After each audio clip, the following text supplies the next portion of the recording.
Moja ya application ambayo imekuwa ikitumiwa na watengeneza maudhui wengi mtandaoni kwa hivi sasa ni application ya CapCut. Hata ukitazama video nyingi mtandaoni kwa sasa hivi, zipo nyingi ambazo watu wanatengeneza kupitia CapCut. Inawezekana ikawa CapCut kupitia simu ama kupitia kompyuta. Sasa mimi leo naomba nikupatie new tips kutoka kwenye CapCut ya kutumia PC ama kompyuta. Ni rahisi. Kadri ambapo unatengeneza maudhui yako, unahitaji kuwa na cover bora, hasa pale ambapo unahitaji kuupload hiyo video katika mitandao mbalimbali. Hebu tazama hii kwenye video yangu hapa ambayo nilikuwa naendelea kutengeneza. Utaona kwamba kuna hii video ya huyu mtoto. Lakini kama nataka kupata picha yenye hisia kutoka udogo, naweza nikaangalia kama hii hapo. Alafu naweza nikaangalia hii hapa.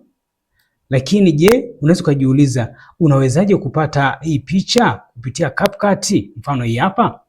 Swali ambacho unapaswa kuifahamu ni kwamba unaweza kuscreenshot kutoka kwenye CapCut. Unafanyaje kuscreenshot? Basi twende nikakuonesha hatua moja baada ya hatua nyingine.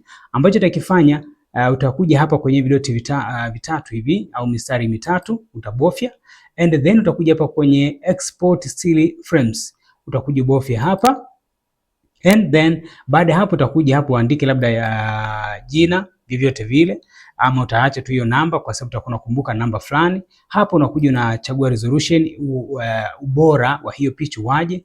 Mimi naweza nikachagua, mimi mara nyingi natumia 2K, ama unaweza ukachagua 4K. Unatamani picha yako iwe katika muundo gani? Let's say tunaweza kutumia hii JPEG.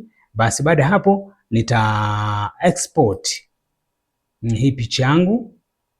Export picha tayari imekuwa iko tayari. Sasa nitaenda kuangalia hiyo picha. Kuna picha yenyewe ni hii hapa kutoka kwenye video. Unaona ambapo nime export. Picha yenyewe ya yule dogo ni hii hapa. Kwa hiyo unaona iko tayari. Sasa hii ndio naweza nikaitumia kwa ajili wakati na upload nikaweka cover pale mbele, ili mtu anaweza kavutika na hiyo video kwa bwana, kwa nini dogo labda alitoa machozi.